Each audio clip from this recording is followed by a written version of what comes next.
is spent on. Your money, your choice. Buy online products.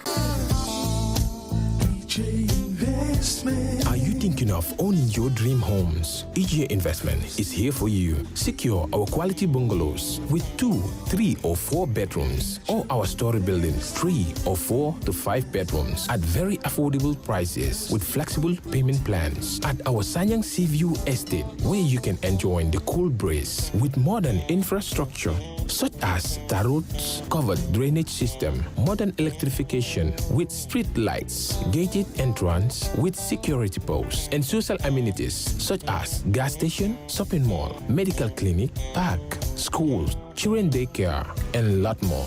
Our dedicated team of professionals will keep the estate clean at all times, provide security and patrol team within the estate premises, install latest technologies such as CCTV, Wi-Fi, home network installation, solar panel, and power backup system. Also, check out for our additional home facilities and interior design service such as premium tiling, wall plaster, home landscape, fingerprint home lock, and a lot more. Visit our office at Senegambia Kololi Highway and get a free site visit tour, or contact us on 4464-838. WhatsApp us on 3259220. Or you can visit our Facebook page or Instagram on EJ Investments. EJ Investments, we are first in.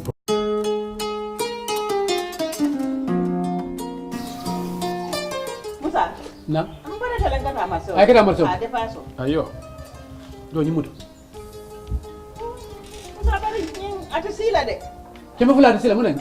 Tulo banta le mano banda. Bari man sene so funde ni mano bande sa fonje. Kilo le bota. Salam alaikum.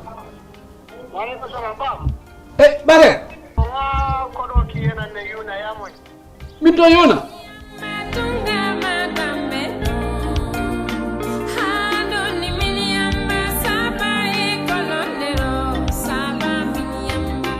Mansara. Itu nata. Yaja. Ngamano sammanang ngatulo samman.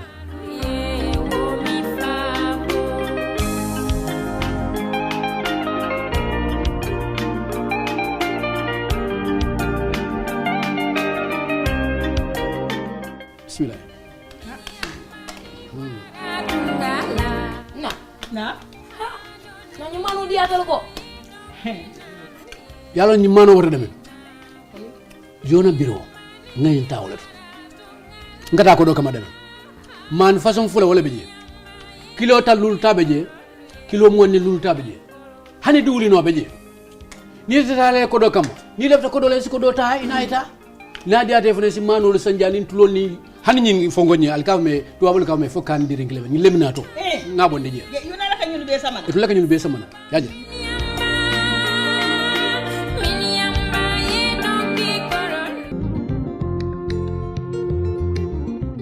Stewart & Co. Solicitors, a legal excellence firm in London that can help you with all aspects of your legal work. If you are looking at immigrating to the United Kingdom, Stewart & Co. can help you to set up business, buy houses in the UK, and will deal with all your legal works from start to finish. For all your general immigration work, we can help you with that as well. If you're applying for any form of visa, whether student visas, settlement visas, marriage visas, or a child wanting to come to the United Kingdom to settle with the family, we can help you to achieve your goals. Stewart & Co. Solicitors, a legal excellence firm specializing in conveyancing, immigration, litigation, family law, personal injury, licensing, no win, no fee. Contact us today at www.sk-solicitors.com.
proceedings. If we are, please yes, proceed. Yes, Mr. Chair, we're ready to proceed. Thank you very much. Can the witness be ushered in?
Good afternoon, Mr. Trawally, and welcome back from the break.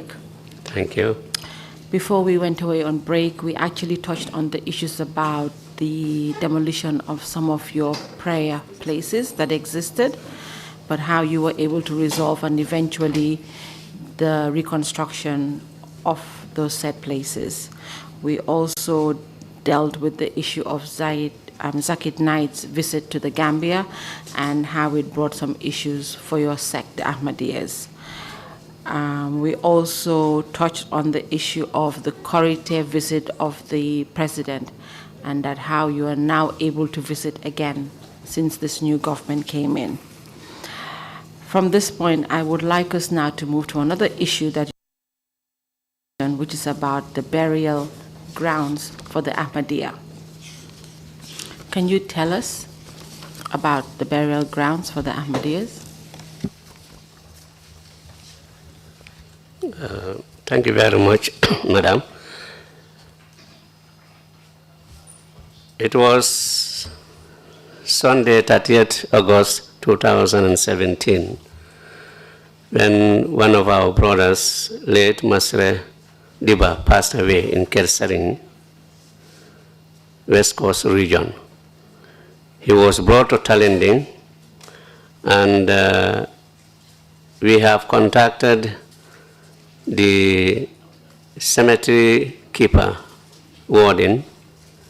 We have got the key, and we did the burial.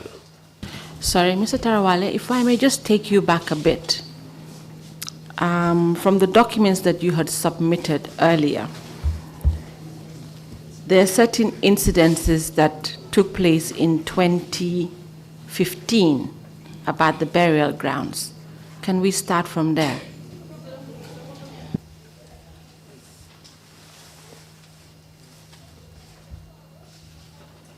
I will show you two newspaper articles that you can look at.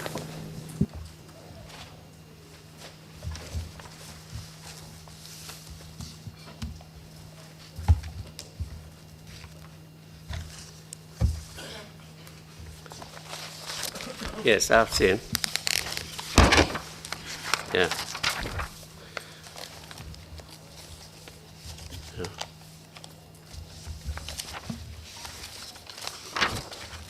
Actually, we have different articles. One is point, maybe that's the one you are referring. The other one is standard. Yes. It was January 2015.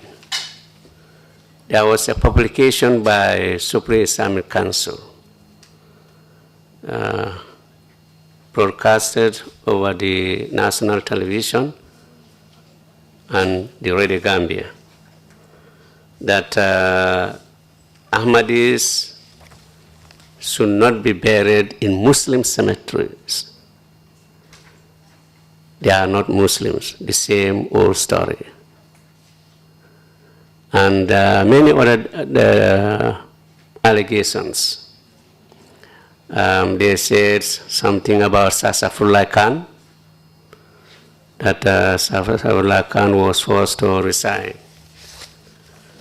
What they failed to recognize, Safullah Khan was an international figure. He was foreign minister of Pakistan and a permanent representative of Pakistan in the United Nations from 1961 to 1966. He was also the president of International Court of Justice. So all the statements of Supreme Islamic Council are just false. And this is what we have replied to. Okay, so if we may take it step by step. So there was a statement by the Supreme Islamic Council that indicated that the Ahmadiyyas were not Muslims, and this brought up. Is that correct? Yeah, that is correct. So when that issue came up, what did the Ahmadiyyas do? When that came, one of our brothers, when he passed away, our brother Master Diba, this was Sunday, 30th August 2017. Yeah. Okay. But before we get to that one, you should have a paper of 2015, February 3rd, The Voice. Of Voice. Yes. And if you look at the second column of the said paper, on the third paragraph. That is page 2. On page 6.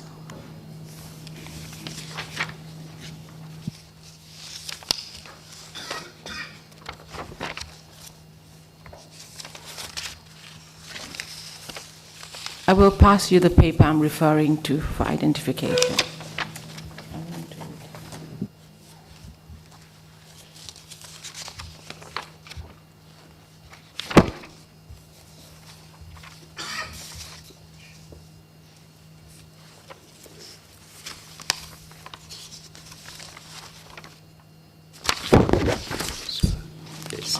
On page 6 of Yes. that said paper.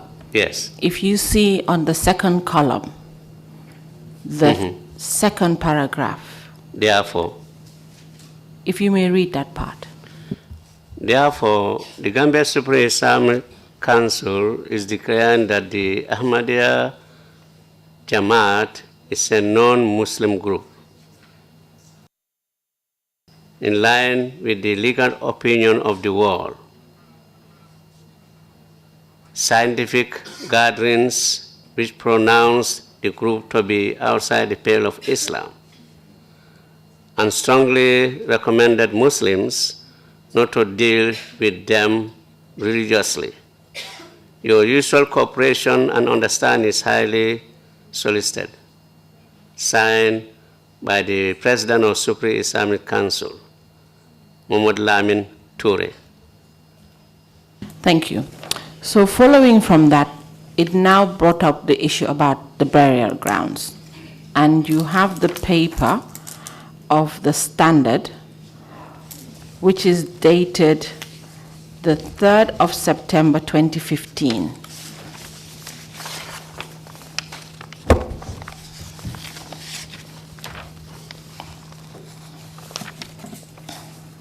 Yes. And on page 2 of that said paper, it also tells a story. Can you tell us about it?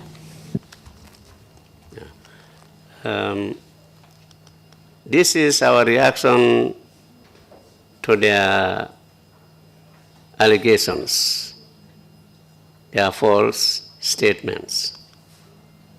Thank you. So following that, there was also another publication that was dated the 2nd of September 2015. On the first page, and the heading is Talinding Muslims Demand Exhumation of Ahmadi Buried at Cemetery. That is standard. Yes, it's the standard.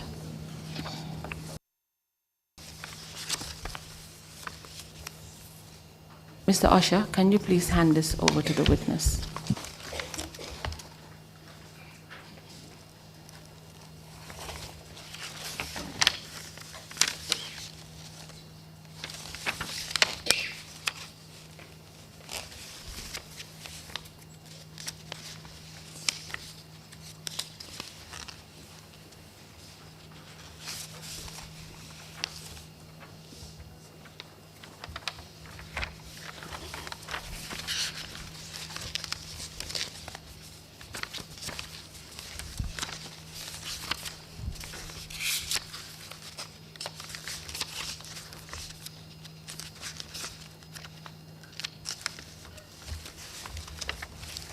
Yes. Can you tell us what brought this article about? It was Sunday, 30th August 2017, when one of our members passed away, Mr. Masre Diba. Passed away on Sunday, 30th August 2017. So we brought him to Talinding. We have contacted the gatekeeper, and he has given us the key, and the burial took place. Then on the 1st of September, we are called by police. Do you know what police called and who did they call? Which police? Do you know them by Talinding Police. Talinding Police. And who did they call? They call the Jamaat, Ahmadiyya Muslim Jamaat, to go and answer at the police station. Thank you. Continue. So when the delegation arrived, they found Supreme Islamic Council leadership, the president, the vice president. Can you give us their names? Mohamed Lamin Toure, and that's the president. The vice president is Alhaji Sarif Bajan. Thank you. You can continue. Yeah. And the police, we were told that whether we have got permission from the Supreme Islamic Council. We told them that we don't need any permission from Supreme Islamic Council. And this Sharif Bajan was in fact the one who promptly said, you should not bury your people there because you are not a Muslim.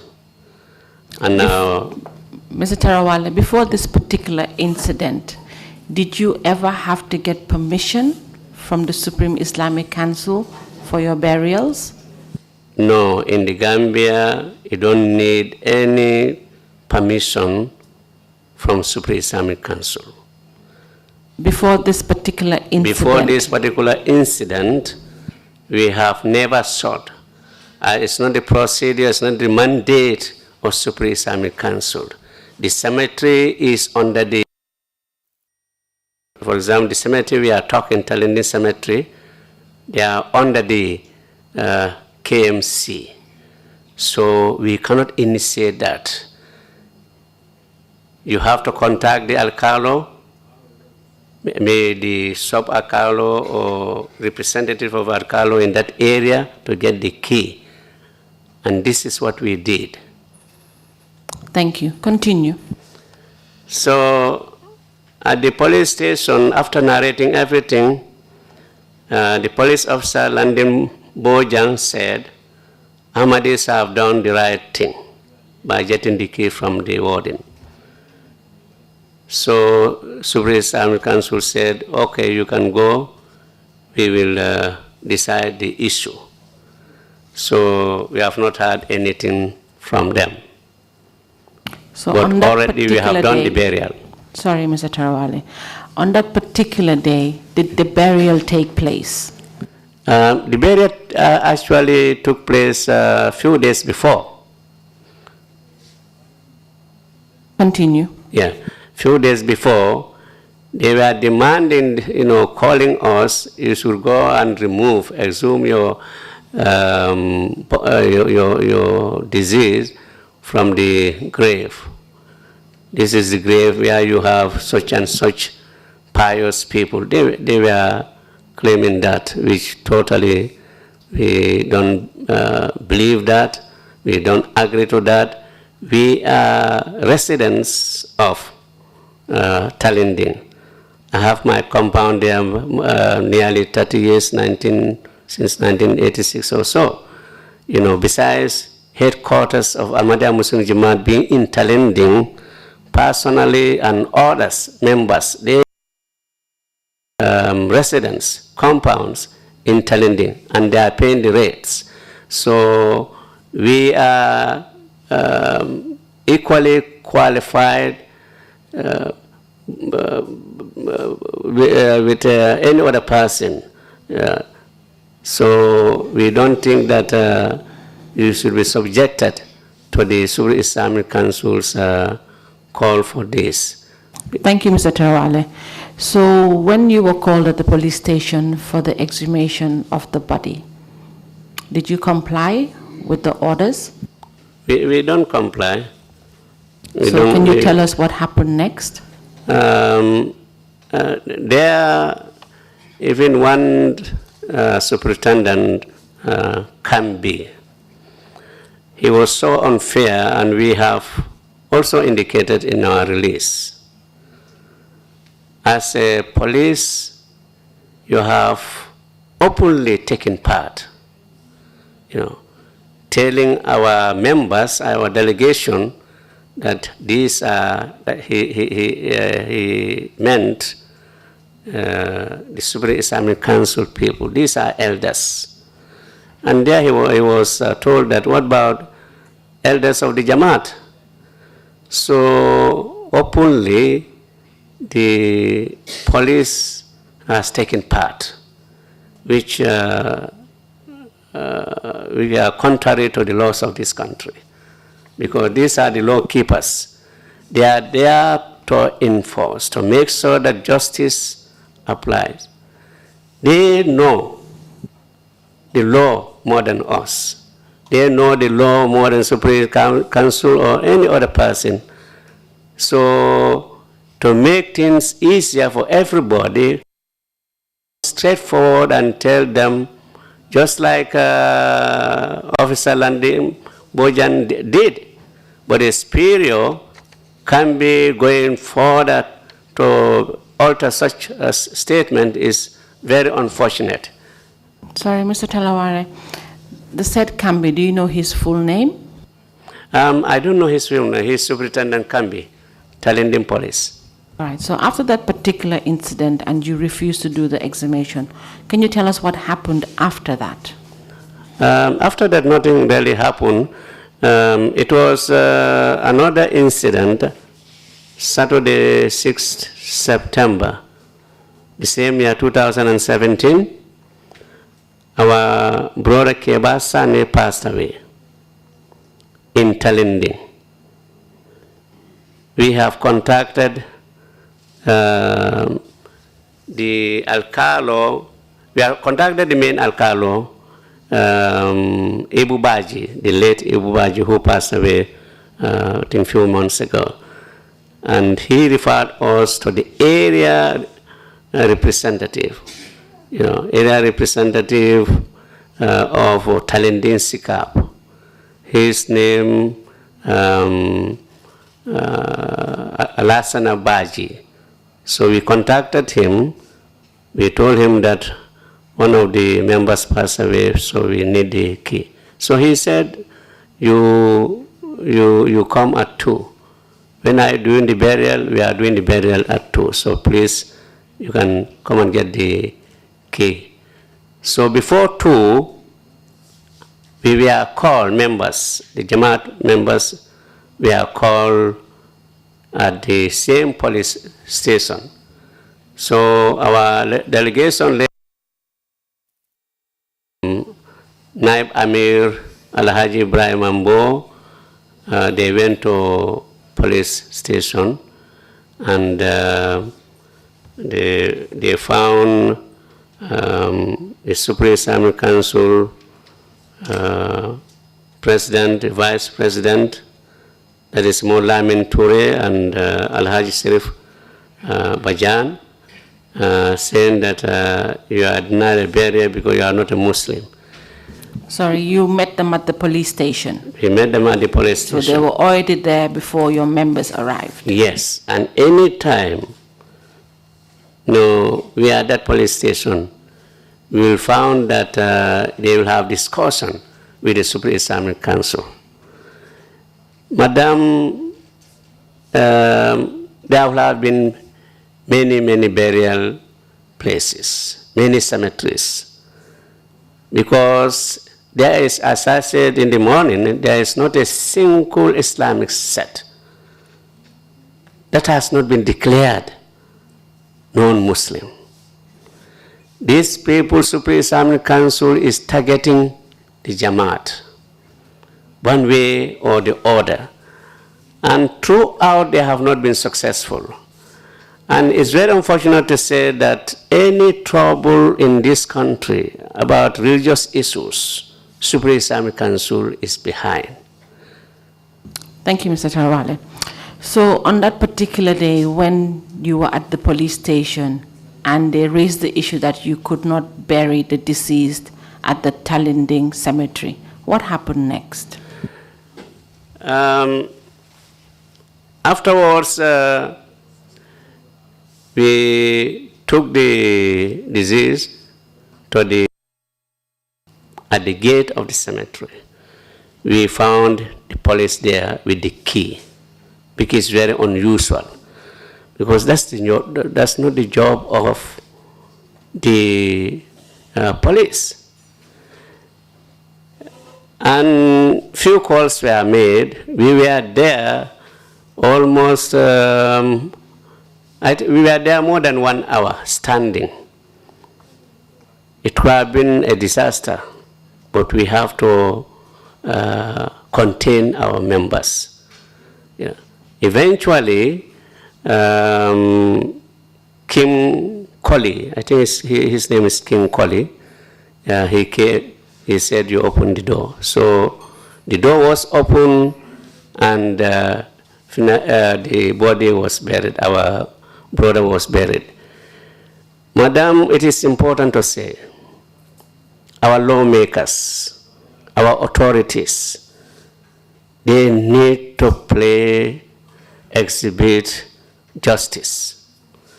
Police knew more than any other person that Supreme Islamic Council is not responsible of burial grounds or cemeteries. It is under the council, in this particular case, KMC. So easily telling them that no, they have the same right as you have.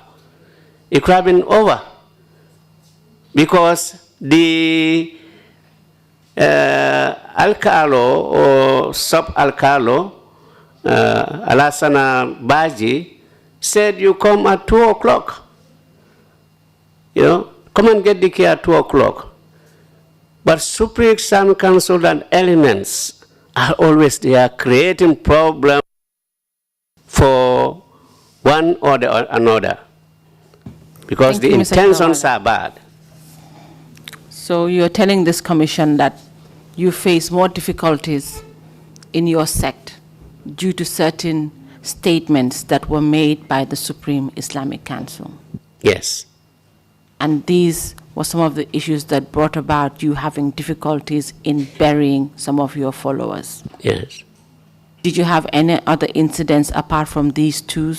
No other that you incident. noted? No other incident, madam, because afterwards, I think we have one or two cases. There was no commotion. When Supreme Islamic Council is not coming forward, creating problems, there will not be any problems. Burial is not a problem. You have people who were killed, who died in Europe. They are coming to the Gambia. They are buried anywhere the family members will choose.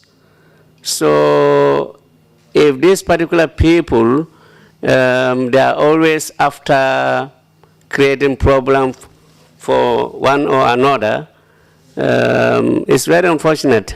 But I think the authorities should have done their job well. But presently you don't have problems or issues about burying your followers? Not at all. We don't have. Thank you. At this point, Mr. Chair, I'd like to tender in the statement, the Standard newspaper and the Voice, and they will be Exhibit 117K. Request granted. And this one, yeah. Standard. Yeah. Two Standard newspapers.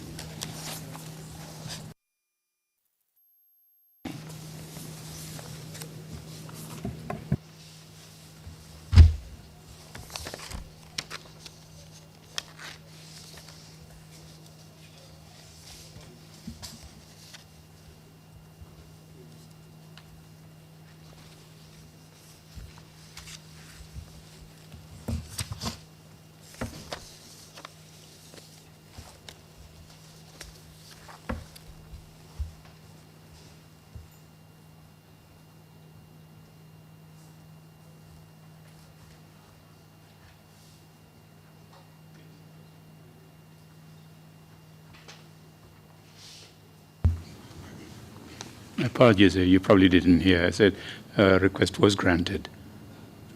Is that what's holding you up? Please proceed. Thank you. Thank you. We would like to put the exhibits in number on the record.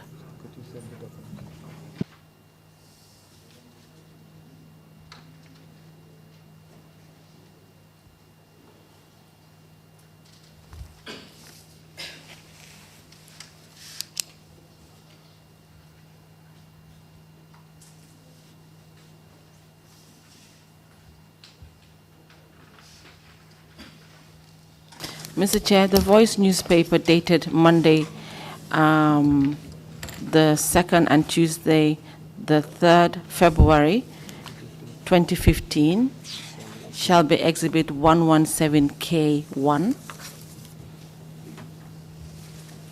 The Standard newspaper dated the 2nd September 2015 shall be 117K2.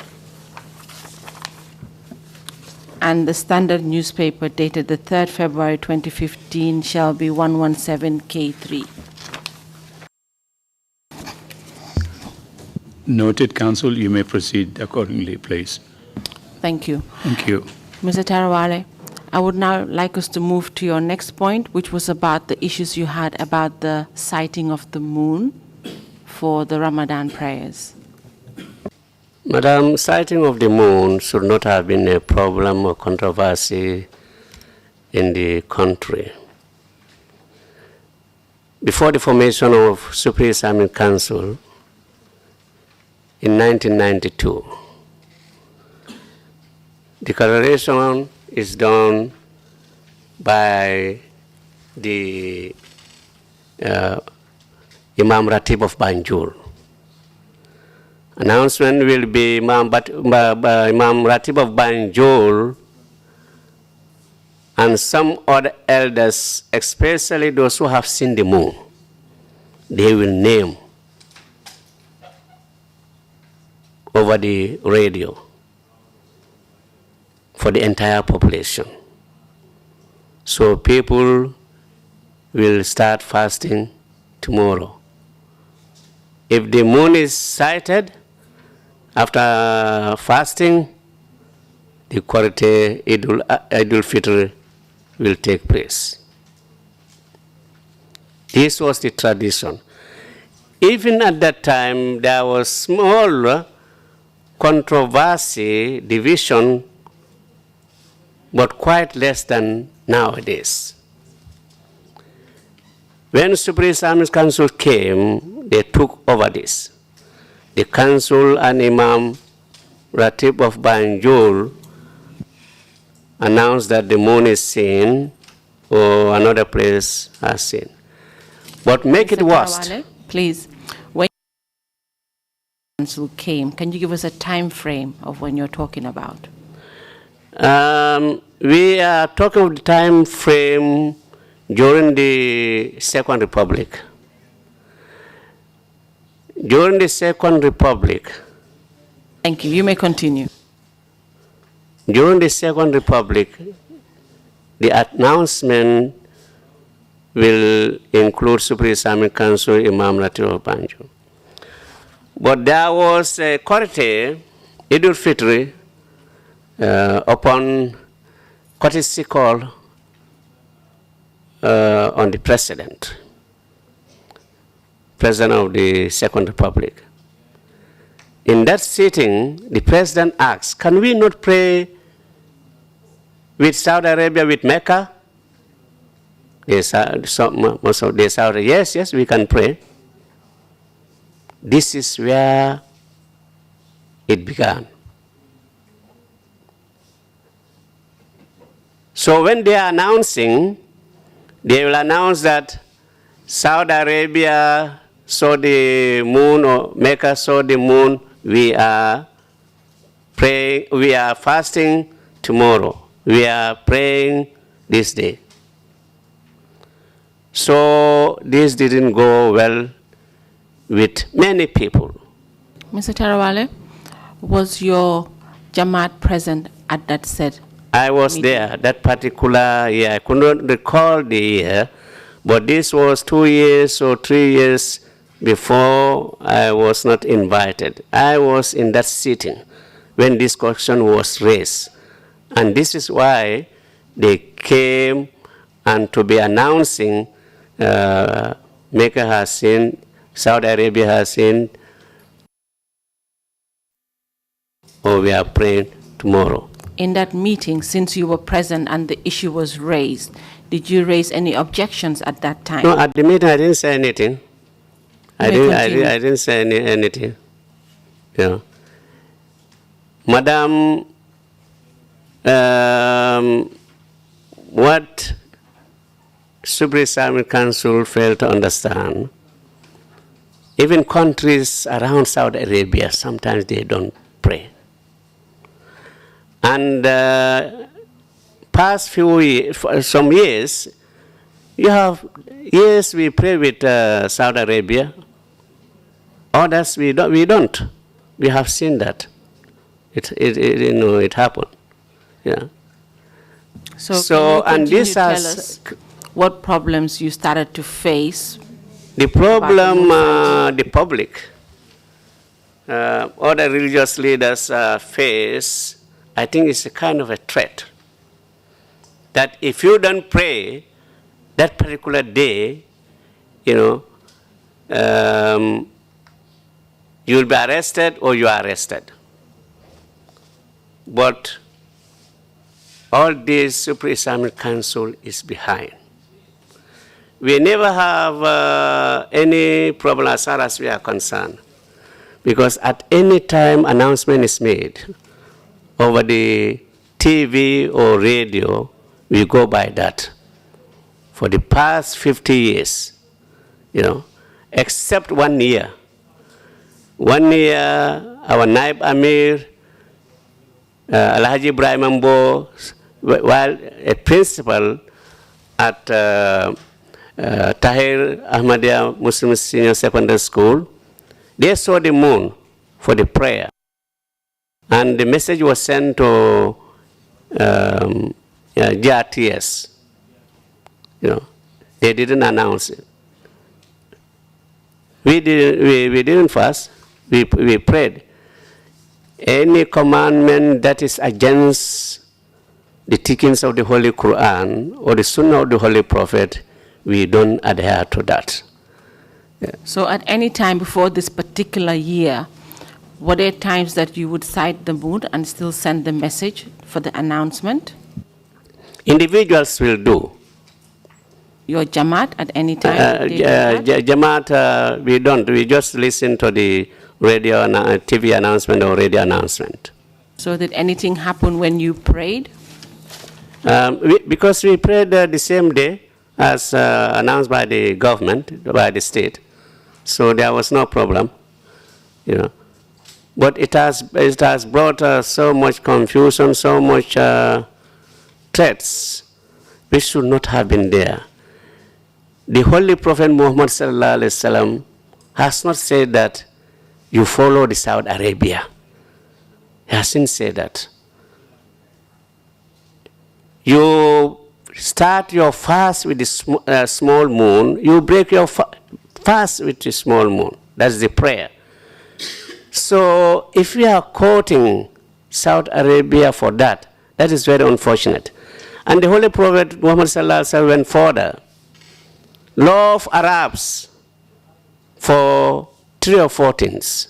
I am an Arab. The Holy Quran is revealed in Arab. On the Day of Judgment, the language will be Arab, and so on. But the most important thing, and let us not fool ourselves to think that any other country, the people are pious than the Gambian people. I don't believe in that. You know, the Holy Prophet Muhammad sallallahu alaihi wasallam said, "Madam, the best person among you is the righteous, not white over black, black over white, or Arab over non-Arab. No. So this is what we believe, and this is what we are conveying across the country. During Amir's countrywide tour, during tours of our missionaries and other personalities, we convey the true teachings of the Holy Prophet Muhammad sallallahu alaihi wasallam. Thank you very much, the Holy Prophet Muhammad sallallahu alaihi wasallam, Madam, said, make things easier. Be moderate. Don't be extreme. Be moderate. Make it easier for people, so that nobody should be threatened. Why you fast or you don't fast, you pray, you don't pray. Nobody should be threatened on that, like you are disobeying the government. No, that's the disobedience. That's disobedience to God. So that is between the person and God Himself. Thank you, Mr. Trawally. So you were telling us that on the sighting of the moon, we should go with the Sunnah. Sorry? You're telling us that on the issue of sighting of the moon, we should follow what the Sunnah is. We should follow according to the Sunnah of the Holy Prophet and sayings of the Holy Prophet Muhammad sallallahu alaihi wasallam. Thank you. On your next point that you have raised about a property that you have in Farato, can you tell us about it? Madam, it was in February 2000. We bought lease and serial registration number P78/1992. We bought it from Abu Dandinjai, proprietor of Tanje Farms Limited, Jambur, but it is also considered Farato. It's a leased land, 49.4 hectares. We bought it for $1.3 million. The stamp duty, capital gain tax, all other rates were paid. And Madam, we found that some people were occupying this land.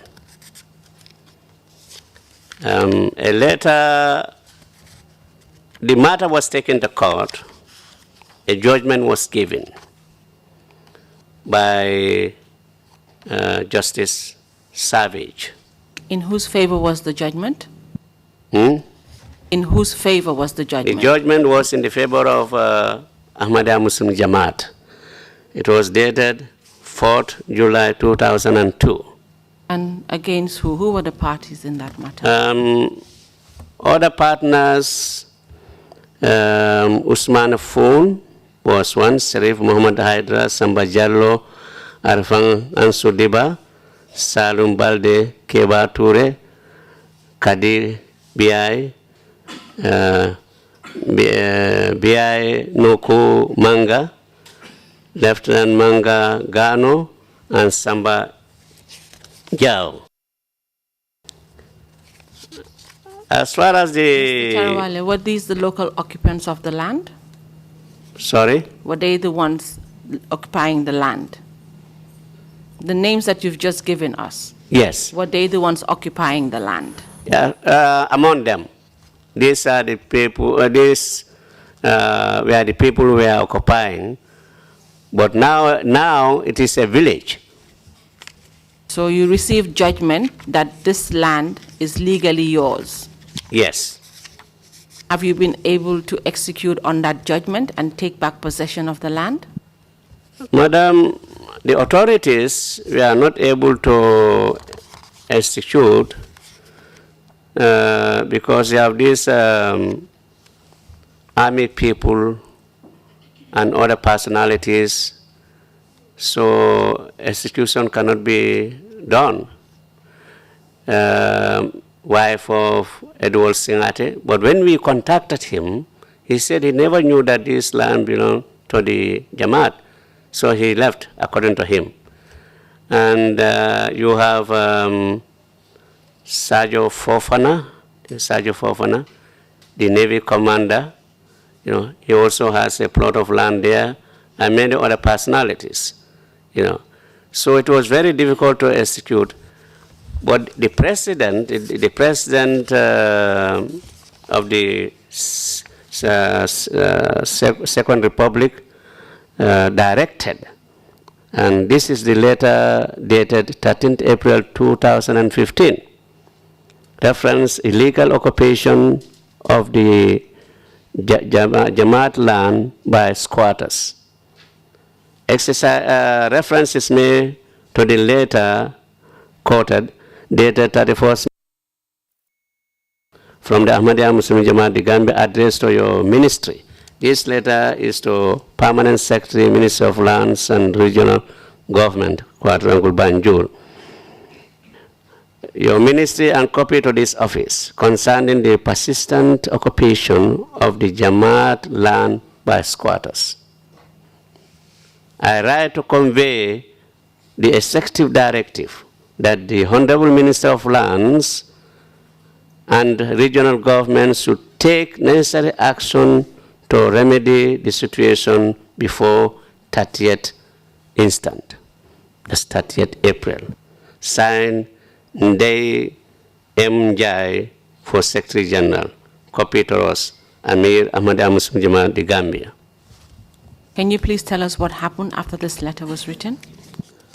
After that, nothing happened because the minister, the authorities, they have not done anything about this particular land. Even July 28, 2008, another letter also came from Office of the President, because 2008 we also wrote.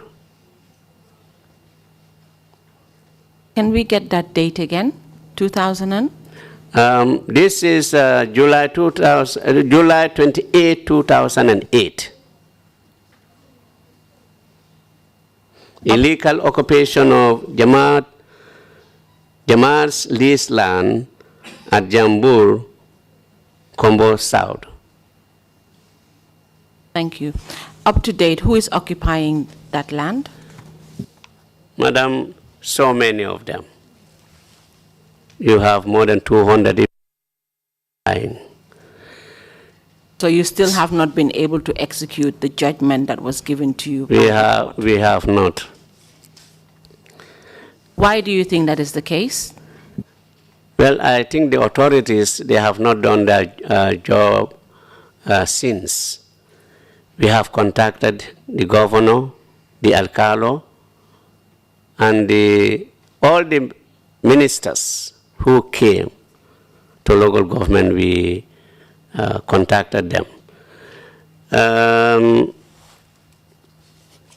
One thing also, Madam, there is a letter, I don't know whether you have a copy of that.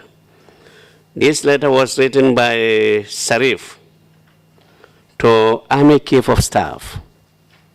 Reference is between Ahmadiyya Muslim Jamaat and Usman Juf and others. So listing some of these soldiers occupying the land, because we are even threatened. These are soldiers, and other persons, ready to shoot. We are peaceful people, law-abiding citizens. This is why all the time we have been asking our members, calm down, because otherwise we could have gone there. Ahmadiyya Jamaat is not a small community in this country. It's throughout the country. Throughout the country, more than 50,000 followers in this country, across the country. So if we have to come out there, it will be a disaster. We never dreamt of doing that. So this is why all the time we are calling on the relevant authorities to do what is just. And thank you, Mr. Trawally. So, since the new government took over, have you made any efforts for the execution of your judgment? We have written to them. We even asked, if possible, for compensation. Because, Madam, we are a religious organization. If somebody should have sympathy, I think we should have. So we don't want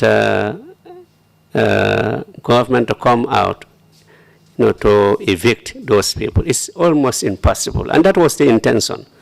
An interesting thing is the governor's office of fiscal planning, alcalde. They were issuing occupancy certificates, documents to these people. When we wanted to fence this land, they sent us, they said, emergency notice to stop work. Our leased land, we want to fence at least to secure a portion of the land. You are asking us to stop. But you are issuing occupancies, documents to know the squatters. This is unjust. And authorities are responsible for this.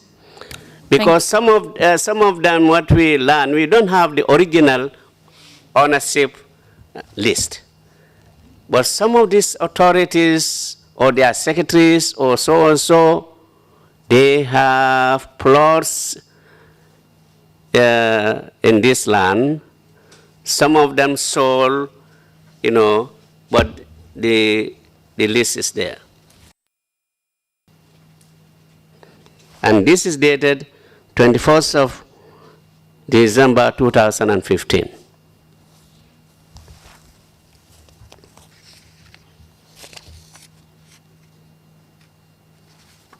So since you sent this letter in, have you received any response or reply to it? No, we have not. I think the recent one, delegation met with the Minister of Local Governments and Lands, and we asked for one reason or the other if we can be compensated. So this one, we have not received any positive response so far. Okay. And do you think that the occupants took this opportunity to just take over the land because you are Ahmadiyyas? Not at all. not. You see, land issue in Combo area, that's always the case. They just use the authorities to occupy our land. That is all. And it's not only done just because of the reason that you are Ahmadis. No. Because, even the neighbors around from Jambur or so, if you ask them, they will say, this is Ahmadiyya land, this is Ahmadiyya land, we are ready to testify. So they have been saying this. But I think because of money, because of this or that, they are engaged in these activities. So it is therefore not a violation of the religious. It is what? It is not a violation of the religious rights of the Ahmadis. In that sense, I don't think it's so. But when you come to justice, after following everyone, we have written letters, Inspector General of Police. We have written letters to Chief Justice. We have written letters to Attorney General and Minister of Justice, local government, President. So our right is to occupy that land for development of this country. So if that is violated by some authorities, I think it's a violation of our rights for ownership. Yes, but not just because you're Ahmadiyas. It's just a general violation of your right to your property. Yes, maybe there can be hidden one, but openly you cannot say that. Thank you very much, Mr. Trawally. Like I told you earlier this morning, that when we talked about your detention at the NIA, I said we will come back to it later. So I would like us to go to that part now. Yeah. Madam, if you will permit me, just maybe 2 minutes or so, still about Imam Abdullah Fati. One of the letters indicated here, he does not use state resources. But that's not the case. One of the letters you have exhibited, Monday, July 13, 2014, Imam Abdullah Fati used government vehicle, registration number GG1366, during the holy month of Ramadan to go to Mahmud Fana village. Mahmud Fana is in Nyamina. To tell our members, you have to stop following Ahmadiyya Muslim Jamaat because they are not Muslim. But he was very much disappointed. They said, even at gunpoint, we are not leaving. We are Ahmadis. We have been attending the conferences. We believe nobody forced us, But what I want to mention here is the Imam and his delegation and his group using government vehicle, registration number GG1366. I think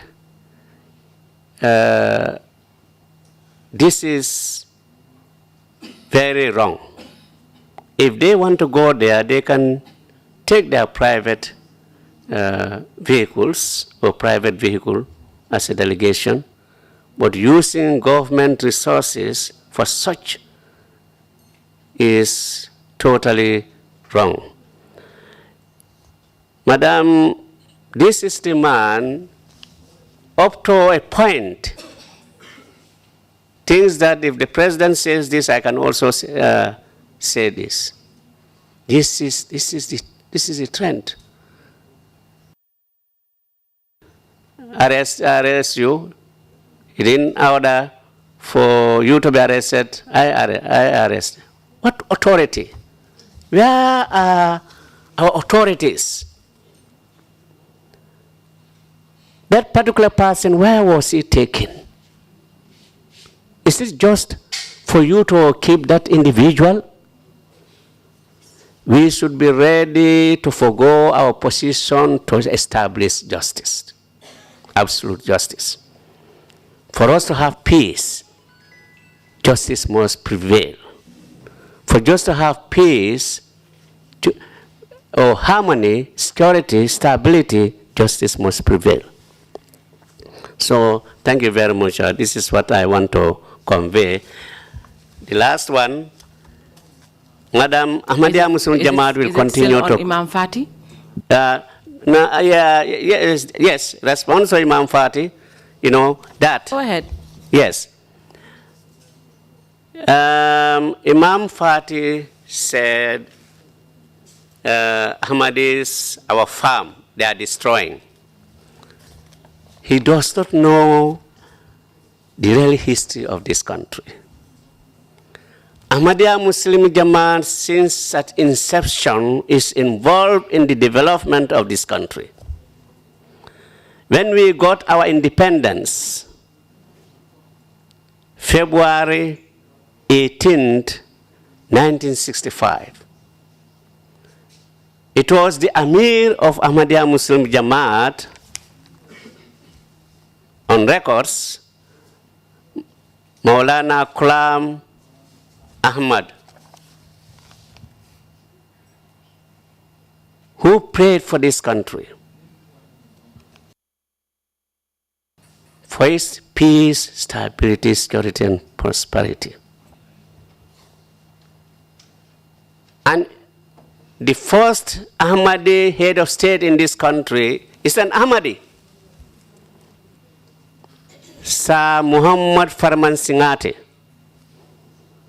He is the one who first, with his family, performed 5 daily congregational prayers in that vicinity, in that state house. Nobody else.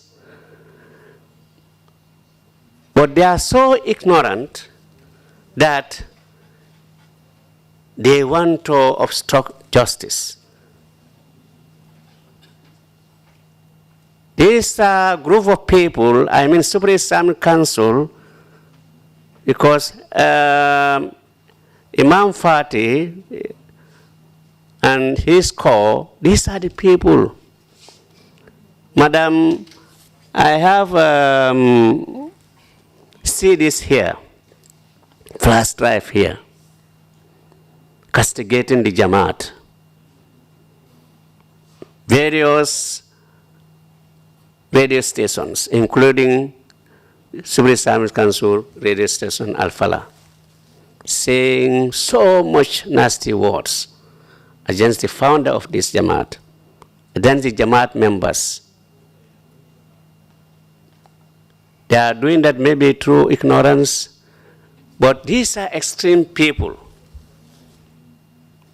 You have certain people doing this. You have Kemo Sedikan, Omar Faba Gite, Kebucham, always using different forums, castigating, saying false information. Before you will say Imam so-and-so said this, scholar so-and-so said it, why don't you quote from the Holy Quran? And this is what we believe. Quote from the Holy Quran or quote from the Hadith, sayings of the Holy Prophet Muhammad sallallahu alaihi wasallam, then you can be accepted. But always they will say, Pakistan say this country say this, yeah. This Imam say this, Islam is not wrong in that way. We love the Holy Prophet Muhammad sallallahu alaihi wasallam more than our parents. more than the world and its contents. And this is what we believe in. And this is what we are doing throughout the world. Ahmadiyya Muslim Jamaat is established in 213 countries under one leadership, under the Khalifa of the time, who has taken his time writing to the world leaders, including the leader of Iran, Israel, United States, Germany, UK, etc., and etc., said justice must prevail in order to have peace. This is the book where these letters are found. World crisis and the pathway to peace. Our Khalifa, Asar Khalifat Masih, the fifth, and he has taken different forums all over the world, from British Parliament to European Parliament, to Capitol Hill, to Australia, New Zealand parliaments, and other places, to preach peace. We can only have peace when there is justice. This is what Ahmadiyya Muslim Jamaat is doing throughout the world, without fear or favor. When he went to the Capitol Hill in July 2012, I was there, addressing the Congress of their obligations, of all of us, not even them. So this is, Madam, we are doing, and we will continue to do. Thank you very much, Mr. Trawally. Like I said earlier, I would like us to move to the point of your arrest and detention at the NIA, and that you were there for 20 days. Can you tell us about it? Madam, it was Saturday, 20th of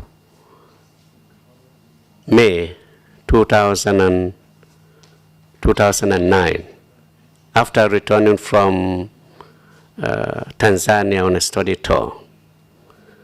At 6:15, I was in the office, Talinding, Amir's office. When these two people came, Mr. Luis Gomez, he's now late, and Demba Mbai, that you are wanted at NIA. So I went to the house, resident, to tell Madam. So I went with them to NIA. When I arrived there, my name was registered in the way book, and then asked to join others. When you go to NIA, the building, on your the first room on your right. So there I found 5 of my colleagues. Mr.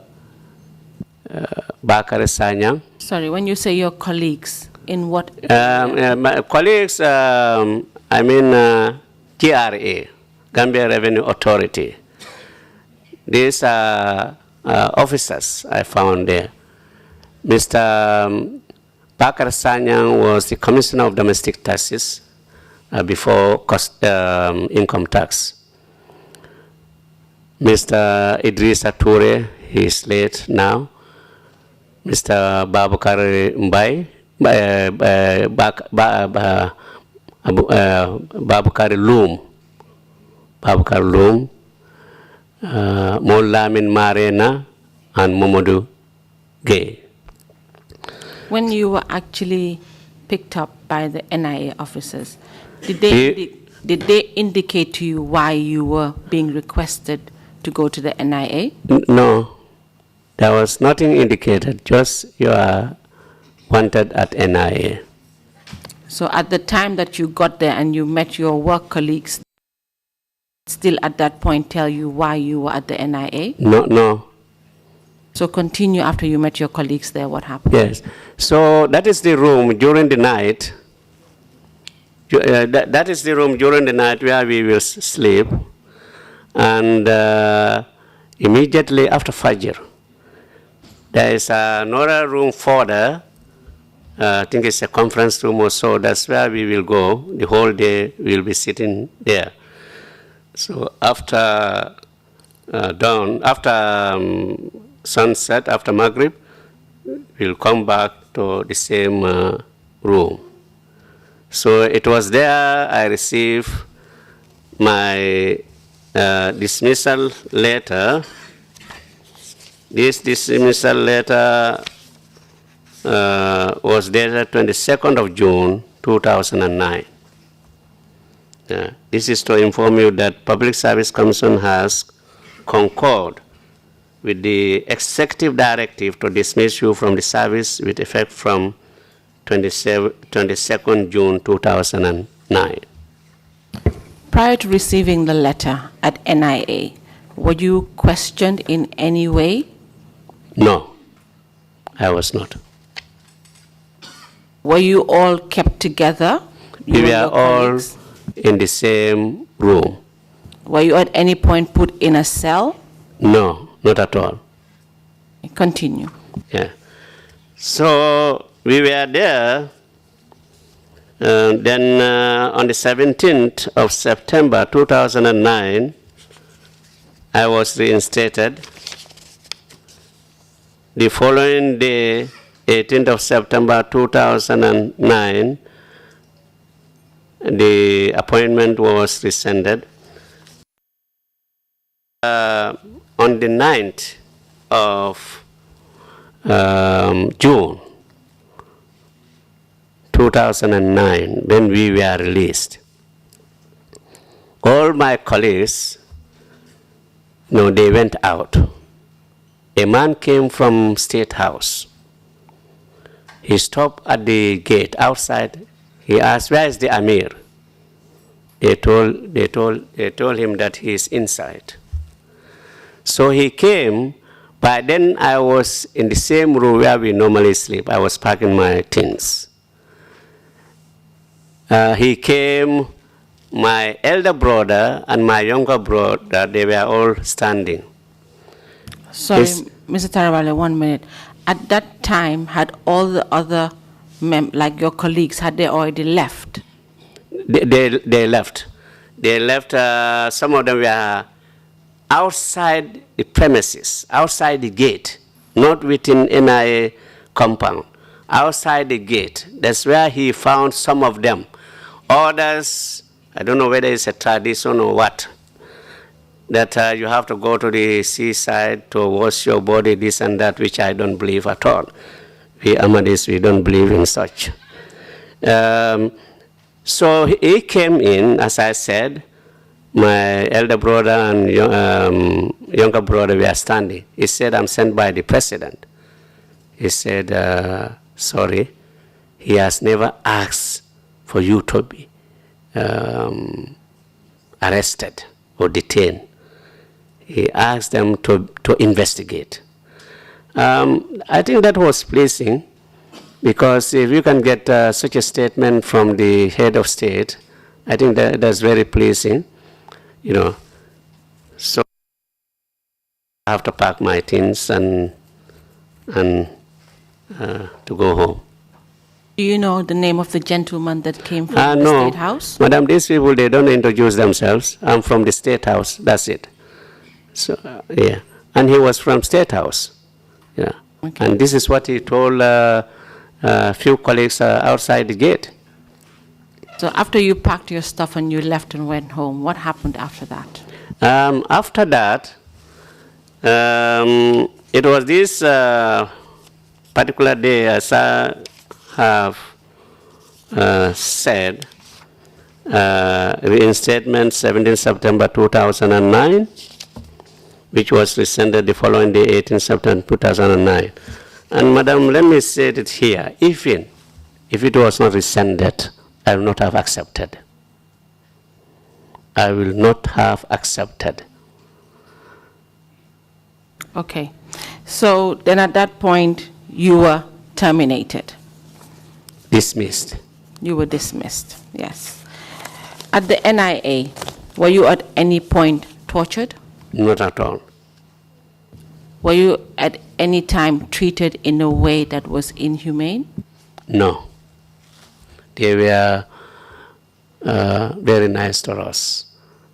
You know, allowing even our family members, relatives bringing food, allowing us to call. One Ibrahima Drame, was very nice, using the telephone facility to call our relatives and friends.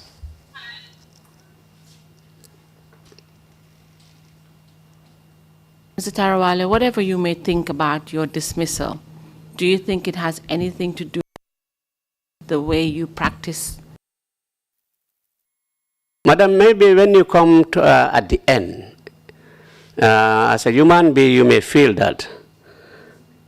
Because the new government, when the new government came, there was an announcement, a form provided by the committee,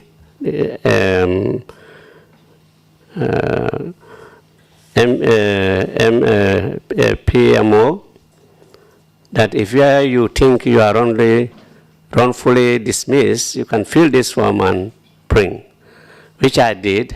I have sent, and the committee called me.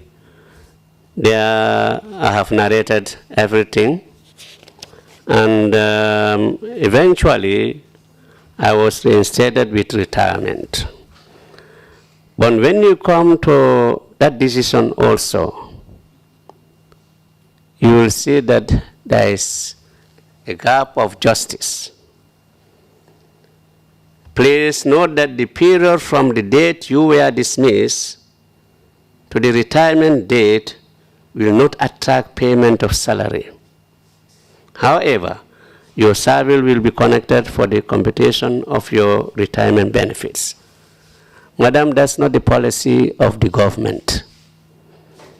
Policy of customs, policy of JRA, when you are dismissed or terminated, you are reinstated, the service is connected and you are paid your salaries. So in this case, this is not done. And all my colleagues, the other 5 officers, are all reinstated. When you say they were reinstated, can you tell us a bit more about that? Reinstated, it means these officers should continue working in customs or domestic taxes.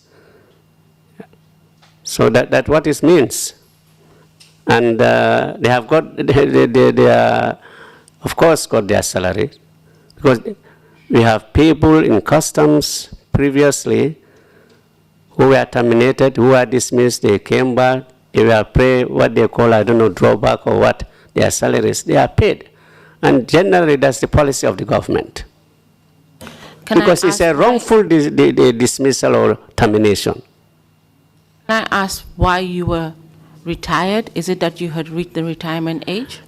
No, I think the retirement age, according to the letter, the government with effect from December 29, 2016.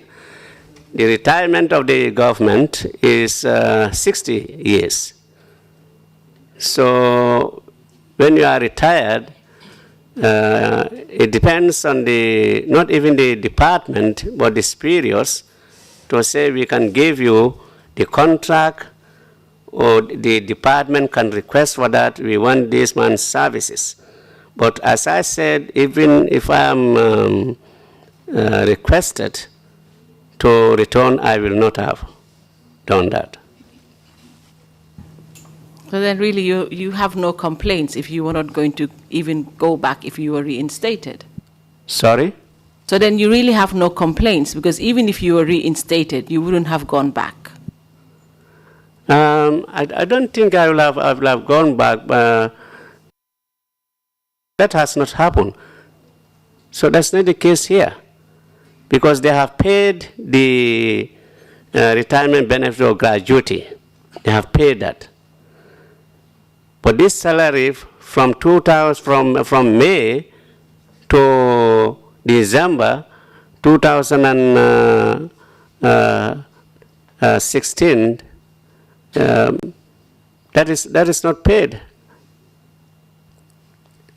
Thank you very much, Mr. Trawally, and thank you for your testimony today. Mr. Chair, I am done with the witness and handing him over to the Commission. Thank you very much, Council, and thank you, Amir Trawally, for your testimony. Oh, Just sorry. before you start with the witness, I would like to tender the last set of bundle of documents which were to do with the property at Farato. And it'll be 117L.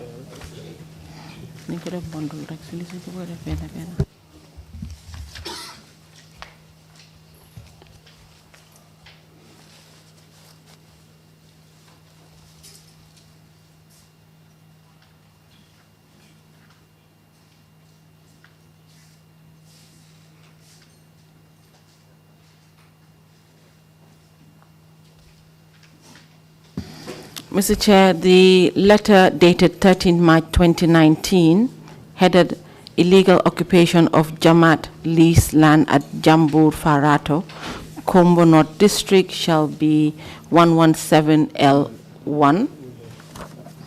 Then the judgment of the High Court dated the 4th July 2012 shall be 117L2.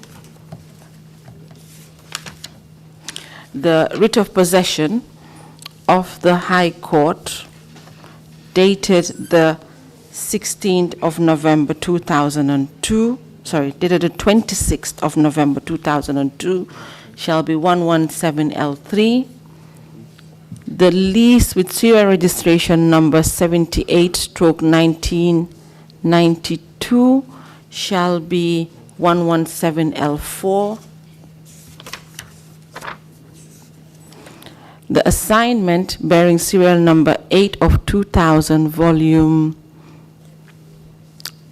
70 KD, shall be 117L5.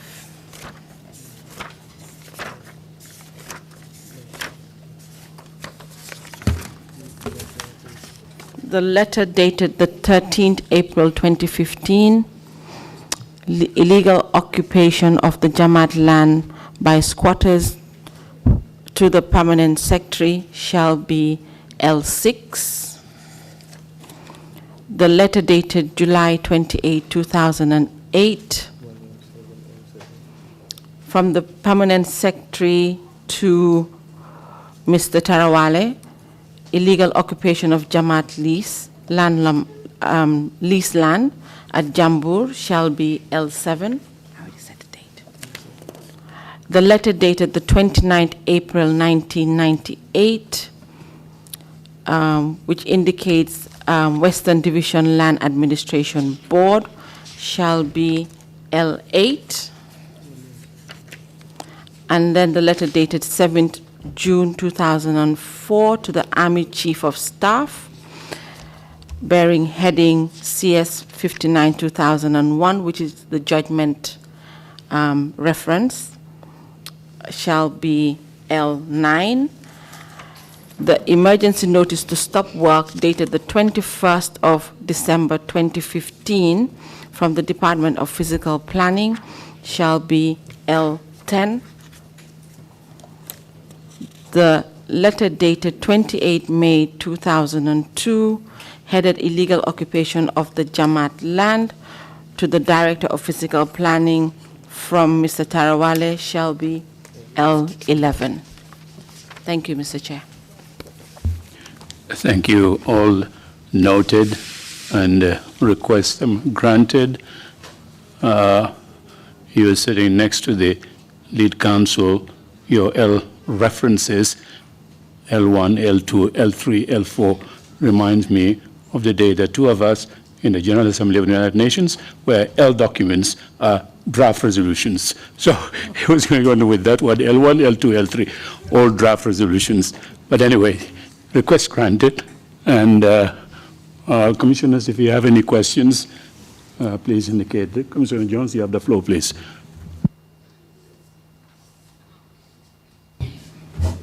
Thank you, Chairman. Mr. Trawally, I have some questions regarding affiliations and memberships of the Ahmadiyya sect. This might look like a pretty straightforward question or question that the answer is already known, but I just want it clear for the record. Are the Ahmadiyyas a member of the Supreme Islamic Council? Sorry, can you repeat that? Sir? Yes, are the Ahmadiyyas members of the Supreme Islamic Council? No, we are not. Were you ever a member? Yeah. At any point, were you ever a member of the Supreme Islamic Council? No, we are not. Okay, have you ever engaged the Supreme Islamic Council regarding membership? No. But one thing important to say, all the Jamaat activities, Jalsas Salanas, conferences, we normally send invitations to them. And also, all our publications, magazines, we send to them. Yeah. Okay. Sorry. Other witnesses that have appeared before the Commission during this session have made mention of the Interfaith Committee that used to exist. Was the Ahmadiyya represented in the Interfaith Committee? Or were the Ahmadiyyas, were you guys ever represented in the Interfaith Committee? In which committee? Interfaith Committee. No, we are not. So is there any association or anybody where you engage other sects or other religions in the country? Is there any such platform where you have the opportunity to dialogue with other religious groups in the country? Madam, but this is why we are calling for interfaith council, including both Muslims and Christians. And the chairmanship or the presidency will be rotated. If we don't have that, to have just a group of people, there will always be a conflict. And already there is a conflict. The current Supreme Islamic Council and the newly formed one. The newly formed one, have they contacted us? Have they contacted the Murids and other religious bodies? No. They just hand-pick Imam of this place, Imam of that place, this and that. You cannot form a council with impartiality in this way. Thank you, Mr. Trawally. That's precisely why I asked the question. Like I said, other witnesses made mention of the interfaith dialogue that used to exist before. So I wanted to find out whether at any point the Ahmadiyyas were a part of it, because this will be very helpful when we take a decision or come to our conclusions on this theme as well as our recommendations. So thank you very much. Yeah, interfaith dialogue, I think that's very essential, that's very important. It will be good for all of us. Thank you very much, my deputy. You have the floor, please. Thank you, Emir. As a follow-up to Commissioner Jones's question, you said you send invitations to them, but do they honor your invitation? To the State House? No, to the Supreme Islamic Council. No, they have never been coming. Yes, but continuously we have been sending invitations to them, but never a single moment they attend. Okay. Then the next one is in connection with your release. the president sent somebody to you to say he had got nothing to do with your incarceration. But at the same time, this was followed by a dismissal letter. How do you reconcile the two? No, dismissal letter came on the 22nd. It came before. It came before, 22nd of May, and we were discharged or released from NIA on the 9th of June. But in the letter it said that the PSC has concurred with the executive directive. So where was the executive directive coming from? Normally, when you say executive directive or so, you always think of president's office, president himself, or from the president's office. Okay. So, but this directive came, and then later he said he had got nothing to do with it. Yeah. Okay. Thank you. Yes, I did directive lately. Yes. And then finally, the mosque at Makkah, Masire, was it built within the 60-day period? It was built quite less than that. Less than that, okay. Yes. Thank you very much, Emir. Thank you. Thank you, Imam C. You have the floor. Amir jërëjëf maa ngi lay nuyu. Thank you, Emir. I greet you ci leeral bi nga leeral nii. for the clarification you've just given. Man li may laaj mooy. What I want to ask is, ban ute ngeen am ak l'islam. what is the difference that you have with Islam? Ba ñi leen bañ ñu ngi leen ay bañ. To the extent that they have rejected you, they have refused you. Parce que xam naa ne arkaanul islam xamsa bi yéen a ngeen koy amee yéen a ngeen ashadu an la ilaha illallah boobu am na. Because I know that you are following Islam. Wa iqaamis salaati am na. And you are also juróomi waxtu yi yooyu yéen a ngeen koy amee. You are also praying the 5 prayers. Dem Makka yéen a ngeen koy amee. You are also going to Mecca. Samu Ramadan or weeru koor bi yéen a ngeen ko amee. Ramadan, fasting during Ramadan, you are also having that. Zakat yéen a ngeen koy amee. You are also giving zakat. Yéen a ngeen amee alquran bi yéen a ngeen koy jàngale ci seen school yi ak seen daara yi. You have your Al-Quran, you are teaching it in your schools and in your Islamic institutions. Yéen a ngeen ci sunna yonent bi. You are also doing things according to the ways of the Prophet. Ndak du yi yëpp yéen a ngeen ko amee. Do you not have all of these? Léegi lan ban ute moom ngeen amee ci l'islam ba ñi leen bañ leen man loolu moom laa la bëgg a laaj. So what difference do you have with Islam to the extent that these people are refusing you in this manner? We don't have any difference with Islam.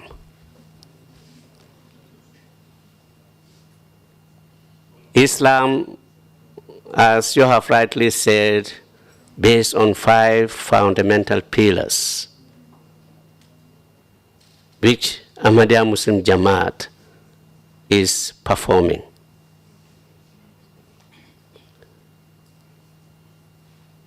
The Ahmadiyya Muslim Jamaat is following the Holy Quran and the Sunnah of the Holy Prophet Muhammad sallallahu alaihi wasallam and his practices. Ahmadiyya Muslim Jamaat believe that the Mahdi, whom our fathers and forefathers, they talked about it. They said it's coming. We believe that he has come.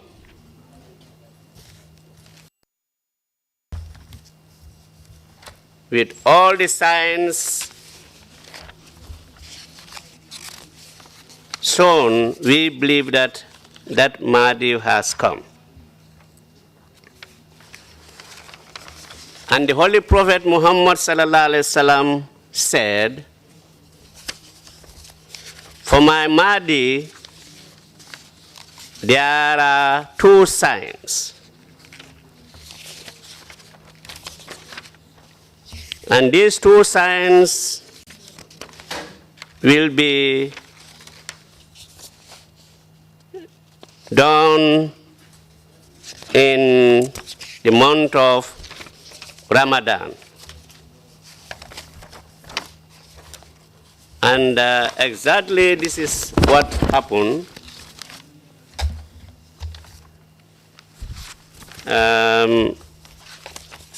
Which I would like to quote.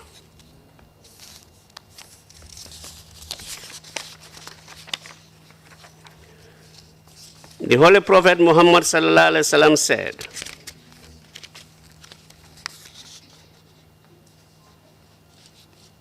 "For my Mahdi, two signs, as I have said earlier, and these signs are eclipse of the sun and the moon. And the eclipse of the sun and the moon eclipse on the 13, 14, 15. And in the middle of the eclipse of the moon, the first of eclipse of the moon will there will be an eclipse on the first. For the solar system, the eclipse will be done in the middle of the day's eclipse is occurred. And this eclipse is the sense of the Holy Prophet Hadith. Happened in 1894 in the East. The Holy Prophet Muhammad sallallahu alaihi wasallam said, "It will not happen. It has never happened since the creation of heavens and earth." So, and some went further that it will not happen again. So, in 1894 AD, eclipse took place in the East. And in the West, that is here, 1895, it took place. And here we call it,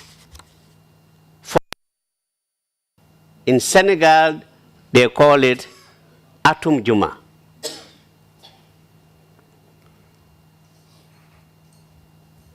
On this particular day, for example, eclipse of the moon, in the morning, between 9 or 10, there was total darkness. Moons appeared. So people were frightened. So here we call Fodekaba Lolo. And when you go to Fodekaba, is a jihadist. When you go to Senegal, they call Atum Juma. There is more detailed submission as far as this is concerned about this eclipse. So, to repeat, our fathers, our forefathers, we all believe that Mahdi is coming. In this country, in Senegal, Mali, you name it. They believe that the Messiah is coming. So we, the Ahmadiyya Muslim Jamaat, we believe that he has come. This is the main difference between Ahmadiyya Muslim Jamaat and others. Others said, no, he has not come, not yet, he will come. They all believe that he will come, but we said he has come. Looking at all the signs mentioned in different hadiths, including Muta Malik, when he is going to be born, he is going to be twin. He is going to be twin, and the twin girl will die after. So there are signs. When the president is traveling, when the president comes out, you must see a sign. Not, well, I think president is moving. So in a sense, we believe that he has come. The signs have been indicated. It has been fulfilled. So this is the main difference. Others are maybe minor differences. For example, when you come to Tijaniya, there are certain beliefs different with Murids or Qadri. These are some of the minor differences. But as far as Ahmadiyya Muslim Jamaat, we believe that Mahdi has come, and he was born as Misa Qulam Ahmad Qadian, and there is even an hadith that he will be born in Qada. Qada later became Qadian. So this is the difference.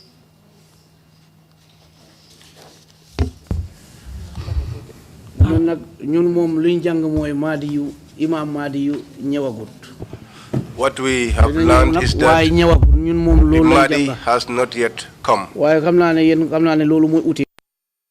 I know that that is the difference then.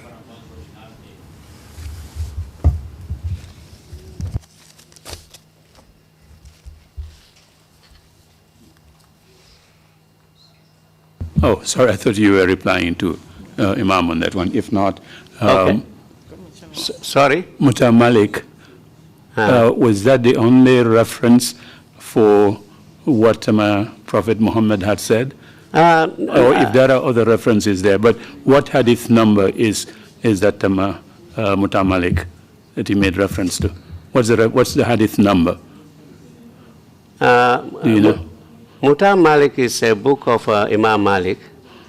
In this particular book, there are series of information about the advent of Mahdi. So when one is privileged to go through the this particular book, and of course there are other books, references are there. Commissioner Samba, you have the floor. Thank you, Chairman. I want to ask you in the Mandinka language.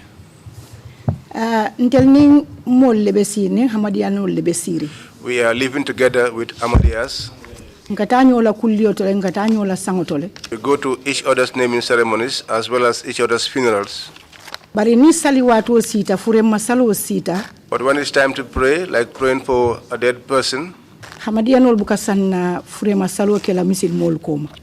Ahmadiyyas don't want to partake in that prayers behind other Muslims.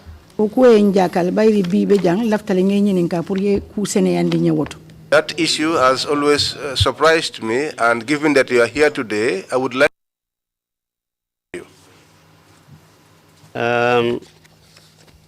That one also,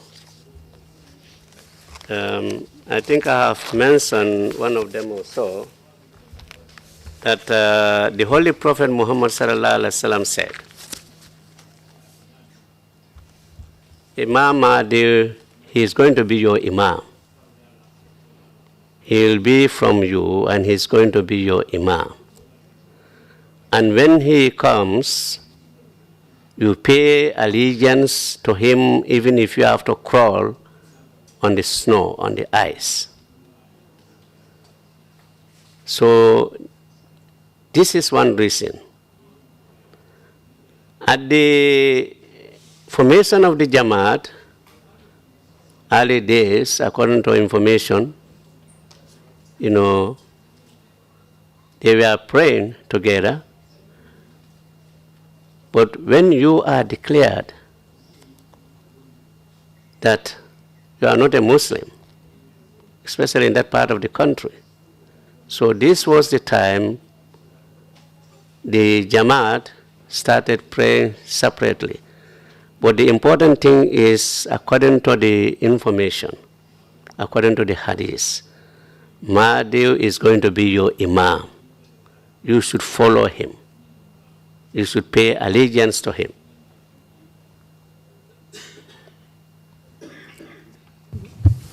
Okay, Fulanjang, secondly, I see when they are praying, they close their eyes. And when we are praying, we open our eyes. So I don't know why that is the case. I think that one is optional. When you are praying, you do it this way, you will not be attracted. You will not see anything, This is one of the reasons. But you can also pray this way. That's not a problem. But normally because of attraction, when you are praying, you do it this way. And not necessarily when you do it this way, you are closing your eyes. Close your eyes. Your eyes should be open.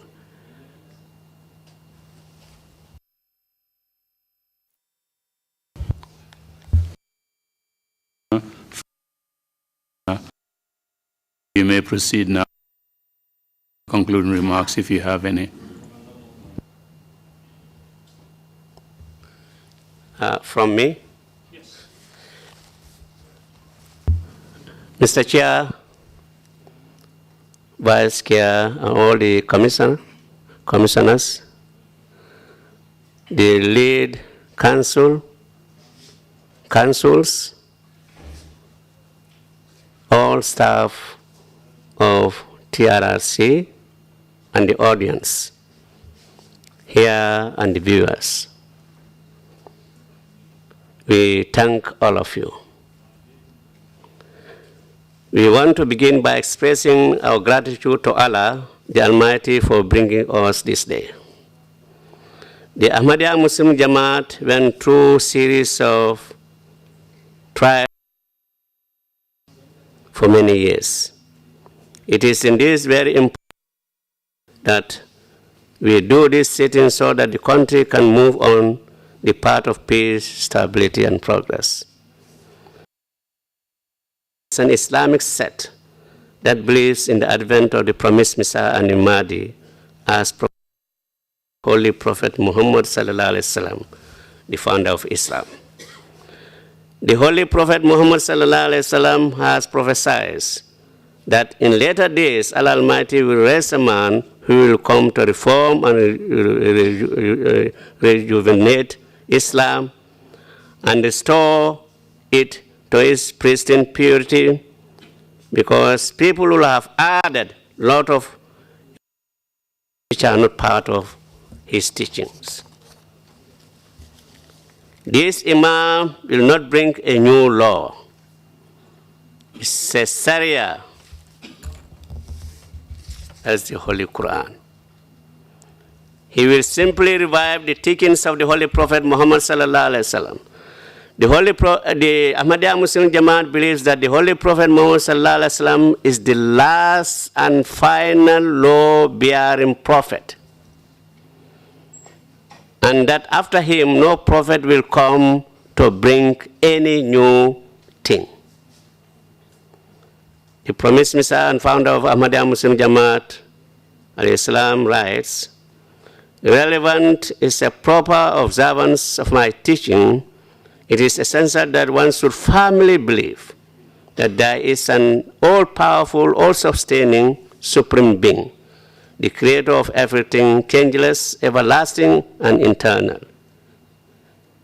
He does not beget or nor was he begotten. He is holy. Belief in this with these powers is the foremost essential condition of our Jamaat. Our teaching, page 1 to page 2. The Ahmadiyya Muslim Jamaat believes that the purpose of religion is twofold: to serve Allah Almighty, the Creator, and to serve humanity. It is for this reason that we not only endeavor to teach people the true ways of worship in the Sunnah and tradition of the Holy Prophet Muhammad sallallahu alaihi wasallam through publication of books and pamphlets, but we also do our utmost to support initiatives geared towards the development of the citizens wherever we are. The Ahmadiyya Muslim Jamaat is not supported or sponsored by any group, government, or organization. We believe that every Muslim should take part in the progress of Islam. It is for this reason that most Ahmadiyya Muslims, male, female, and children, contribute financially for the propagation of Islam. We have various schemes through which members give out voluntarily their money. It is these funds that are used to build mosques, schools, hospitals, clinics, and other institutions for the service of humanity. The Ahmadiyya Muslim Jamaat does not stand in need of any approval or stamp from any government or group or individual to be a Muslim. According to the teachings and the statements of our Master Asad Muhammad sallallahu alaihi wasallam, it is the only Almighty who has the authority to accept or reject the Islam of someone. That right is not in the hands of man or woman. Asad Osama bin Said narrates, I mentioned this incident to the Holy Prophet Muhammad sallallahu alaihi wasallam. He said, did they profess there is no God but Allah, and even then you kill him? I said, O Messenger of Allah, he made a declaration of faith due to fear of my sword, of my weapon. The Holy Prophet Muhammad sallallahu alaihi wasallam said, did you tear his earth open in order to find out if he was a Muslim? And he went on repeating this statement to me till I wished I had embraced Islam that day. This is Sahih Muslim, Kitabul Iman. In other words, the Holy Prophet Muhammad sallallahu alaihi wasallam was extremely pained by this action of Asad Osama and expressed his displeasure to him repeatedly. It is clear from the above that the right to determine the Islam of someone has not been given to any individual on earth. In fact, if it comes to that, there is not a single sect in Islam today which has not been declared kafir by one sect or another. As far as Ahmadiyya Muslim Jamaat is concerned, they are all Muslims. As the Holy Prophet Muhammad sallallahu alaihi wasallam is the one who prophesies that Islam will be divided into 73 sects. Therefore, as the Holy Prophet Muhammad ever declares himself a Muslim, is a Muslim in our eyes. As a nation, therefore, we must stop treating each other as kafir or what not, Let everyone be allowed to exercise his or her belief, and we leave the judgment to Allah Almighty. We need to exercise tolerance and understanding as a nation in order to survive in peace, justice, and progressive society. It is toward of violations like this that the country needs a very progressive and inclusive constitution henceforth, so that the law will protect the rights of all citizens, including religious freedom in the country. It will therefore be important that the constitution makes Gambia a secular state, so that these type of violations that we narrated, which others narrated here, cannot happen again. It is lack of express mention of the word secular in the Constitution that enable people sometimes, in the name of the government, do certain things which are contrary to the protection of the rights of the individuals and groups in the country. For instance, it has happened that certain clerics have used certain platforms to castigate groups and sections of society. In some instances, even though to incite violence against them, as we have heard in this testimony. For instance, one cleric has said that had some individuals made certain statements during the time of the Caliph of Sayyidina Omar, the Caliph that will go at night, go around because of his sympathy for the community, to see who is hungry. And in this in implication, what about the other three caliphs? Such a righteous, God-fearing, guided caliphs. You are choosing one, like if somebody said the mosque should be demolished, that person's head should be beheaded in the time of such a generous person, as said now Omar. They will have been beheaded. This is in effect telling his followers to do the same. We cannot in this day and age allow this type of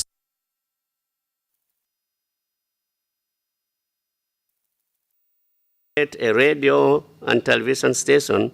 A lot of efforts were made by some individuals and groups to subvert those efforts. We thank God Almighty that the government has granted this license. And by the grace of Allah Almighty, the Light FM radio has started. The MTA, the Gambia, is on test transmission. Very soon, it will be. So we are very much thankful to all the authorities, from the President, Office of the President, Ministry of Information, Communication, and Infrastructure. We are thankful to all of them. Current ministers, we are thankful to them. There can be peace, as I said, when there is justice. So we should not be afraid of executing our obligation to the nation. We should not be carried away by our emotions or our beliefs, our faiths. I'm conveying these messages to all and sundry. The Masih and Imam Mahdi alayhi salam, as prophesied by the Holy Prophet Muhammad sallallahu alaihi wasallam, has come. May Allah help us all. Amen. O Allah Almighty, protect this country, shower your endless blessings, grace and mercy and protection upon us all. Amen. Assalamu alaikum wa rahmatullahi ta'ala wa barakatuh. May God Almighty bless you all.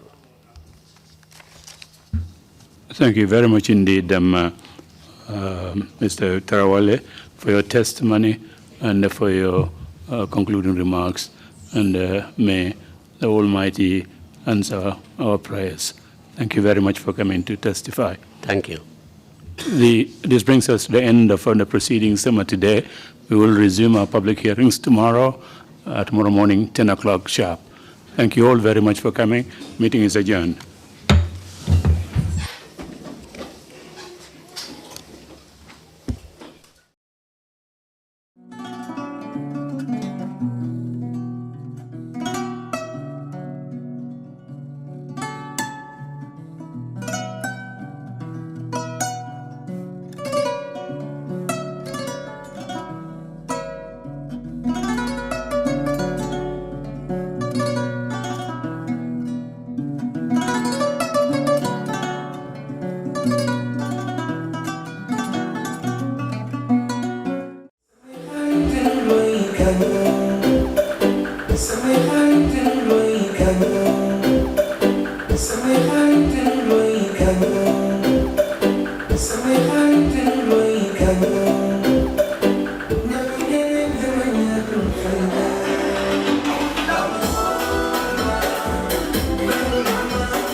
ñoo ak yéen rek skincare plus nara jàkkaarloo ak yéen waxtaan ak yéen tuuti rek si suñu tube suñu baax emuñ rek ci ay diw waaye comme ni ngeen ko xamee rek dañoo yëngu ci ay tube te yënguwuñ nag si just any tube suñ tube bu nekk 5-star Jesna la 5-star Jesna mooy Jesna bi gën a pire moom la ñoo tube palmaan bi gën a fort moom la ñoo liggéeyee buñ demee Bamako ñun duñ dem ci marché bi rek buub indi déedéet dañ leen a jox suñu specs ne lañ nii lañ ko bëggee nay lañ ko bëggee fóot bi nangami fóot lañ bëgga pour mu mun a set waaw cuubi skincare déedéet doo ko sol mu di la taxa all over the place ci gàttal ñun rek si cuub dara du doy day des not only dañoo cuub but bu la neexee ñu cuubal la ba pare nag ñawal la ñaw fi mu gën a setee nag rek la ñoo fulee ñetti ñawkat lañ am nañ ñawkati simple nga xam ne xoppati rek mbaa def sa taille basse def sa dagit def sa roba amul benn dawme am nañ koo xam ne moo ñoo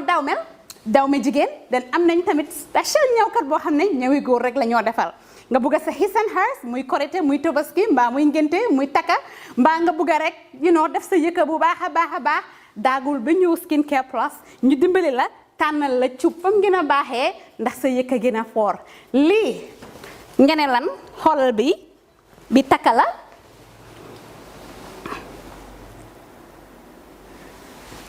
skincare fii la fu léegi yéen tey we're not all about skin we are skin care and the plus does come in so many different ways.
cuubantu wuñ de dañ cuub bam saf-saf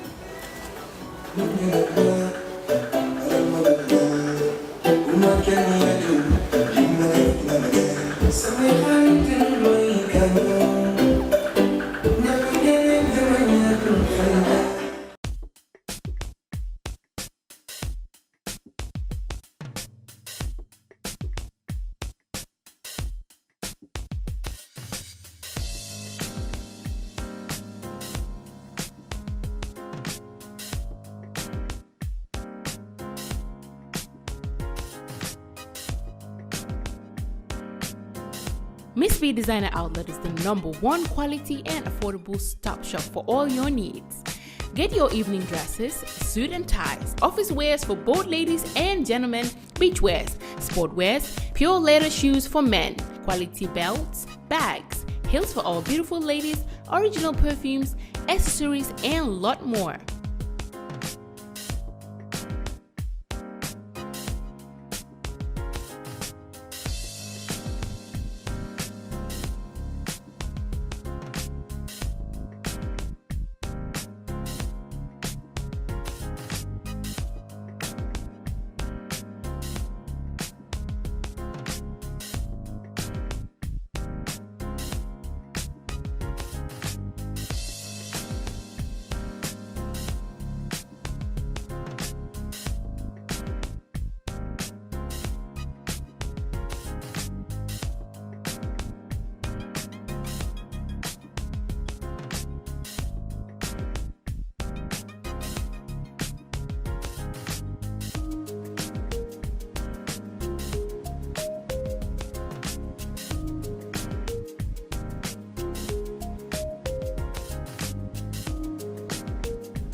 Find us at Kololini Road opposite Gaddafi Mosque at the Aqua Preacher Station, or call us on 295-3411 or 764-2486. Miss B Designer Outlet. Shop right, look good.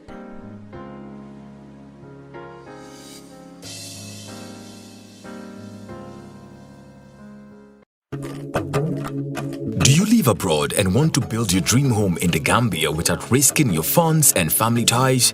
Do you want a household name that is trustworthy and efficient? A name that will continue to give you updates on the project from the beginning to the very end with videos and pictures? If your answer is yes, then worry no more. Boss Construction and Asset Management is here for you. If you live outside the Gambia and want to build your dream home, then this is ideal for you. Just reach out to Boss Construction and let's start building the dream home into a reality. With Boss Construction, the difference is clear. We give you value for money. Some of our services includes the following: construction management, building equipment rentals, rent management, purchase and leasing, asset management, and many more. For more information, please contact 282-4945. Better still, send us an email, bossgambia@gmail.com, or you can also visit our website on www.bossgambia.com. Boss Construction, a name you can trust. Boss Construction and Asset Management, keeping families together.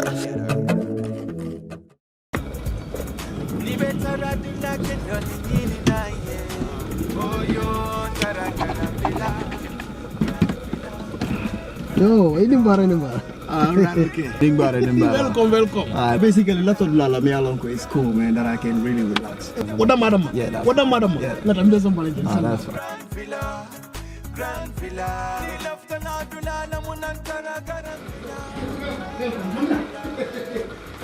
Grand Villa. That's fine. Slowly. Yes. No. Yeah, actually, a lot of people are basically me alone because they relax. So it's okay to get out and I'm used to it.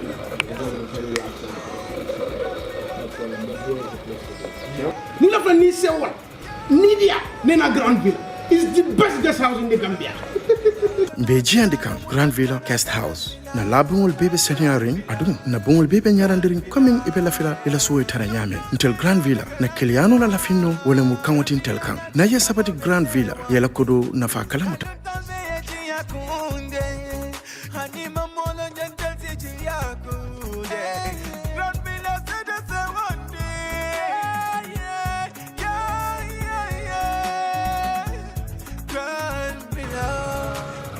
Oh man, this is like a paradise. I know. I so much love this place. Thank you. Trust me, I love this place. You can move somebody and you're watching what? Captain Jang and no to Gambia. Grand Villa. I tell you. I love this place. Okay. I love this place, man. Oh yeah. Ni lefta na kuo keso sotola. Futama Oljuntum Paradise Estate. Mbaya Kumandiroke 7527218. Wale futana website auto www.grandvillaguesthouse.com. Grand Villa Guest House.